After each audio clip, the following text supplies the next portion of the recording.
A regular ice hammer is pretty weak and breaks doing even the most basic of hammer things. However, ice doesn't have to be this weak. Adding just a few strips of paper towel before freezing turns it into a much stronger ice cube, as you can see here. So I figured let's take this principle to the extreme to see how strong and functional an ice hammer can be. And as you'll see later, this took me down quite the ridiculous rabbit hole. The first step to making the world's strongest ice hammer is to make the hammer mold. I used a silicone mold kit, and after thoroughly mixing it and pouring it over an actual hammer, I left it outside for about 24 hours. This is my first time doing this, by the way, so I apologize here if it looks a bit unprofessional. I was just trying to minimize the amount of silicone I needed. Anyway, with a few small adjustments to the mold, it was ready to go, and after trying it with some water, the hammer freezes quite nicely, but of course it's not strong yet.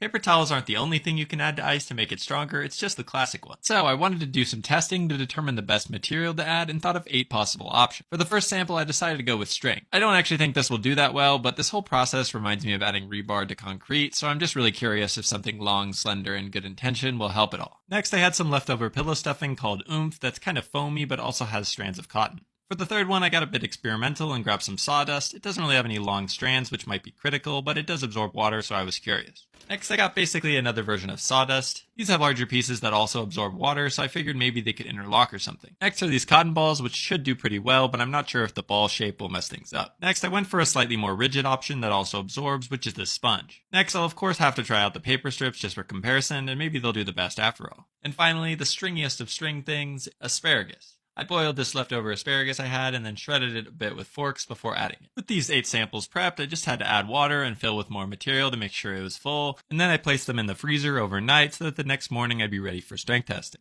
In engineering, accurate and consistent testing is absolutely critical, which is why the first and most common test of a material's strength is the Robert J. Gronkowski test. Looking more closely at this first trial, and I was actually pretty surprised at how well the string seemed to help, at least when you compare it with regular ice, which shatters into an insane number of pieces. Anyway, the second and third attempts using the same string ice looked similar, where lots of ice that wasn't directly reinforced by the string shattered off. Another important material characteristic is the hardness, because a hammer needs to hit a small nail without indenting too much. This can be measured with complex equipment, but I'll just use the back of this hammer and give it some wax to see how it responds. And sure enough, lots more splintering, so overall I don't think the string will be enough to make a great ice hammer. Next up, the pillow stuffing, which I had high hopes for, but I was sad to see it immediately fail the Gronkowski test by splitting in 2. However, with the remaining 2 pieces, it seemed to show some promise. During the hardness testing, it did appear somewhat soft, as you can see here more clearly by hitting it with the front of the hammer. So overall, a somewhat disappointing showing, but better than the string. Next, the sawdust sample, which after the freeze was looking pretty sturdy. However, it absolutely flunked the Gronk test by being too brittle and breaking up into many pieces.